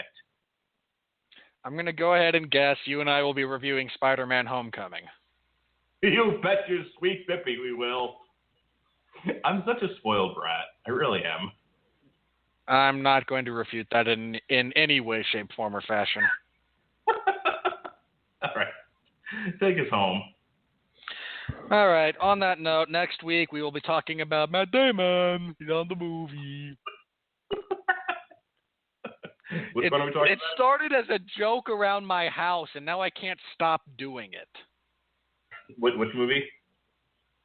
No, anything with Matt Damon. Just anything at all. It just started around. I don't remember what movie started it, but one of us joked that Matt Damon was just not a good. He's not a good actor. He's on screen. He's just Matt Damon. He's on this movie, making the TV. He's Matt Damon. Which actor? Matt Damon. He does what now? He's Jason Bourne. Do the impression again. Hey, Matt Damon. He's on the movie screen. He's in the film of Matt Damon. Matt Damon. I don't know where it started around here, but it took on a life of its own, and now it's just the perpetual joke. I would tell you one of your brothers, not you, but one of your brothers saw World Police, because that's a very similar thing that they do with Matt Damon in the movie. None of my family has seen World Police. Every one of your family members has seen World Police. None of them. I guarantee it. None of them. I tell you, that's where they got it from. None of us have seen that movie. None of us. You know we're reviewing Barbie next year, right? Oh, I might have to tap out of that one. That's going to be the one. Why? It's being followed by A Long Road to Ruin. Legally Blonde. Sean might have to tap out of that one. Yeah, I told Sean about that, and I could hear him blinking. Yeah, May is Guardians of the Galaxy, Barbie, Baywatch, Pirates of the Caribbean, and then Wonder Woman's in June. But I'm looking forward to precisely one of those. May is Guardians of the Galaxy, May 12th is Barbie, May 19th is Baywatch, and May 26th is Pirates of the Caribbean. Yep, one. Precisely one. Can't wait till next year. I will suffer through several of those. I don't know if I can do a Barbie movie. I don't know. Oh, I wonder who that stars. IMDb. Oh, please tell me it's all CGI'd. Nope, live action. You can't make a live action Barbie. But they are, baby. They are. I just mean physically. Like, you can't actually find a person with Barbie's proportions. Okay, so plot unknown. Live action feature based The fact on that they even pretend there's going to be a plot sickens me. Oh, now they're moving into July. God damn it, the screwing up my schedule here. Writers: Lindsay Beer, Jenny Bix. I don't care who wrote it. I don't believe it's been casted. Well, then I still have hope that this thing will not actually get made. Yeah, I'm not seeing a whole lot else here. I can hope and pray then. It's being produced by Evan Hayes, Laurie McDonald, Walter Parks, Amy Pascal of Sony fame and Ghostbusters, by the way. And then Julia. I can't wait. Please make this movie. Please don't make this movie. Get on the stick. We need Barbie. Please do not do this to society. Society is full of terrible people, and we deserve, by and large, terrible things. Now, when I say terrible things, I don't mean death, decay, famine, pestilence, things of. I don't mean that. I mean, as a society, you go pay to see Transformers movies when they're crap. You deserve more crap. That's how that works. We've done a lot of terrible things. We don't deserve this. This is, I want to say Diablo Cody is involved with this. No one deserves this, unless this is some government-funded project that will soon be declared inhuman as some form of torture that will no longer be legal. But for a few months, we're going to go ahead and use this as a legal form of interrogation. This should not exist. Please do not do this to us. According to SlashFilm.com, as of August 5th, 2015, Barbie movie written by Diablo Cody headed to theaters in 2017. Sony has just announced they will be releasing a live-action movie based on the Barbie toy line for June 2nd, 2017, which has now been moved up to May 12th. The film was written by Jenny Bix, What a Girl Wants, and Rio 2, and Oscar-winning screenwriter Diablo Cody of Juno, Jennifer's Body, and Young Adult fame. There's a reason people only remember one of those. Angie Hand's original story from March 5th, 2015 follows. The world's most famous doll is hooking up with one of Hollywood's most famous female screenwriters. Diablo Cody is set to rewrite Barbie, the upcoming live-action film from Sony Pictures. Just stop. People, why? Why? Again, certain amounts of crap I understand. I don't like it. I yell at you about it. But I understand. I understand that you get what you deserve as far as that goes. But what exactly has inspired this insanity? As reported last year, the film cast Barbie as a sort of modern-day Mary Poppins, who flits around the world doing different jobs to help different people. It's a cute nod to the many careers the doll has had, and an easy setup for a long-term franchise. Not to mention a brilliant excuse to sell tons of different Barbie models, accessories, and outfits. Guess that's been a problem recently. That's sarcasm. Why? Just, Mark, I don't want to live on this planet anymore. What are we doing, people? No cast is attached to them yet, but the general plan is to put 3 young newcomers in lead roles of Barbie, Ken, and their best friend. The supporting roles will be filled by bigger names who could be swapped in or out with each installment. What are we doing? Who thought this was a worthwhile endeavor? You're going to spend millions of dollars on this. Millions of dollars. That could go to anything else. Almost anything else is of more value to the human race in every conceivable sense of that word than this will be. Here's my concern.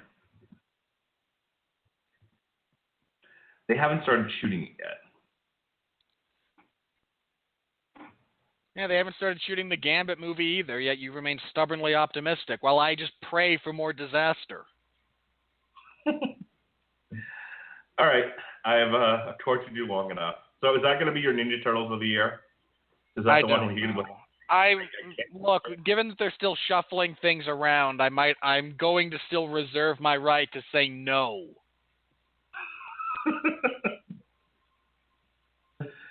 Okay, now I'm curious. What else comes out that week? Murder, box office murder. Let's see. What comes out? What comes out? So jump to, where are we? Jump to 2017. What did I say that was? May? Sure. Would you relax? Jesus. That's all that's listed for that week. Let me see what I can find. I take that back. Okay, so here's what's listed for the week of May 12th. Barbie, Mother-Daughter, it's put out by Fox. Untitled BH Tilt 2017, put out by HTR. And that's it. We're looking at what, May? Yep, May 12th. That the week of May 12th. Yeah, I got nothing. You have to do it. I do not have to do it. Yes, you do. What else are you going to do? Go kayaking? First of all, it would be rafting, theoretically. And no, I don't care. I will find something better to do with my life that could include anything from finishing a novel that will go unpublished to slamming my face repeatedly into a car window and have it be a better use of my time. Okay, you can only pick one movie to bail out on. And your other option is this. June 16th, Cars 3. You know you want to call me a motherfucker right now. You know you're now fighting back here to go, you motherfucker. Yeah, I'm working really hard on not swearing as much anymore. It occurs to me that, partially because it does occur to me that of all the people who listen to this, however many of you there are, there's a relatively good chance I represent one of the first only contacts you ever have with someone of my religious persuasion. And calling down regularly death and famine upon certain individuals pertaining to the movies we see, while not necessarily the most ringing endorsement for the average member of the Church of Jesus Christ of Latter-day Saints, is miles better. It is not helped by my swearing at you profusely. So I'm working very hard on remembering that I might be it for some of you, that I'm the only contact you have with my religion, and I really don't want to be thought of as a negative experience. Yeah, I don't give a fuck. So yeah, I am really resisting the urge to hurl insults or book a flight. Cars 3 or Barbie. Choose, but choose wisely. There is no wise choice here. Come on, you gotta pick something. I don't have to pick something right now. I can wait. Spend the next year just mulling it over in your mind.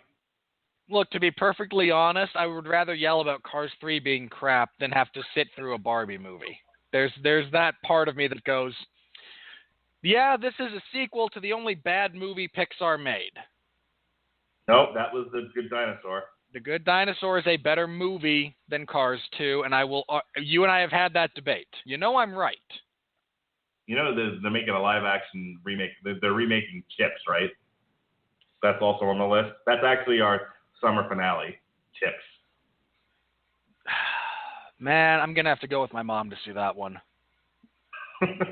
No, my mom, first of all, my grandfather, my mom's father, was a member of the California Highway Patrol for 35 years. So my mom growing up watched Chips, and I imagine most women of her age at that particular point in time was moderately infatuated with Eric Estrada.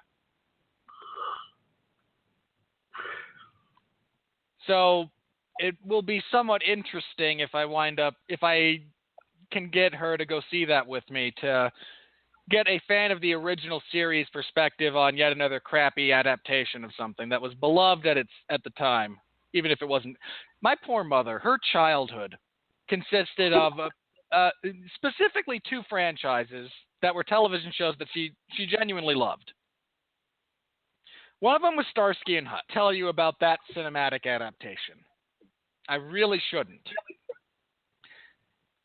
For those of you who don't know, if you've ever heard me complain about a certain actor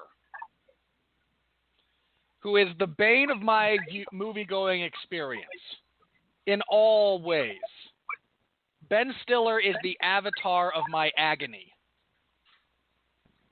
And he and Owen Wilson are Starsky and Hutch. It's terrible. So my poor mother saw that. Now there's going to be a Chips movie. I feel so badly for her about this. So I thought they were remaking Blade Runner. Apparently, this is actually a sequel. Okay. That'll be an interesting discussion if we get around to it. So Blade Runner comes out in October, October 6th of 2017. I already have it on the list to review. Yep. Blade Runner comes out on October 6th, as does My Little Pony, and an untitled Fox Marvel film. So we'll be reviewing. We're gonna skip the My Little Pony. Thank you. I am not part of the brony subculture, nor will I ever be. So we're skipping My Little Pony, but we will be doing the untitled Fox Marvel film, which will probably end up being Deadpool or something, or the X-Force. Yeah, if it's Fox and Marvel, it's mutant related. And then this, I'm going to change this to Blade Runner 2. We'll do Blade Runner 2 the following week. And then Geostorm is coming out. They moved Geostorm to October, so we'll review that. So no My Little Pony for My Little Robert Winfree. However, The Long Road to Ruin for that October, I've already penciled in, is From Dusk Till Dawn. It's an interesting series. So that would be a good one for Halloween. I mean, that podcast is never moving beyond Selma Hayek dancing with a snake, but that's okay. Nope. All right. I'm done torturing you for the night. All right. On that note, ladies and gentlemen, thank you for choosing us for your movie reviews. We know you have choices. At this point, Mark and I can consider ourselves relatively superior to a large portion of the professional community. So please, somebody out there, pay us for this. Mark and I will read. If you would like to sponsor the movie reviews here, Mark has the numbers for what we do. Get in touch with him. We are happy to read copy. And we do have a listenership that's not huge, but if you want to be supplemented, Mark and I are happy to read. And we'll do it live too, so you don't have to worry about ad block. We're not at all. I'll shamelessly do anything. Yes, Mark will. I am slightly more discerning, but really, just the first time I actually get paid for speaking into this microphone, I won't be wearing pants anyway, but theoretically I would throw them at the wall and just run around the block. Pants are evil. Yes, they are. Don't you hate pants? Everybody hates pants, Mark. God. All right. With that bit of wisdom, I've already finished listing all the movies we're going to do for 2017, and now and 2016 isn't even over yet. Enough. Yes, but it's okay. A little organization doesn't hurt us at all. I am an order muppet. Yep, which is okay because I'm Sam the Eagle, and I have no time for your nonsense. All right, hit the buttons. I need something new though, because Brian Stan is actually Sam the Eagle. I need something else. Johnny Five. I don't know. A living robot. You're making references I don't understand. Yeah, Short Circuit. I've never seen Short Circuit, actually. Oh God, just hit the music. See you next week, folks, when we will talk about Matt Damon and Paul Greengrass's ability to make exactly one movie, and now we're adding bad CGI car wrecks to it. See you then. Should be fun. Amen. Until then, continue to be Matt Damon on the movie. Until then, please continue to be well, be safe, and behave.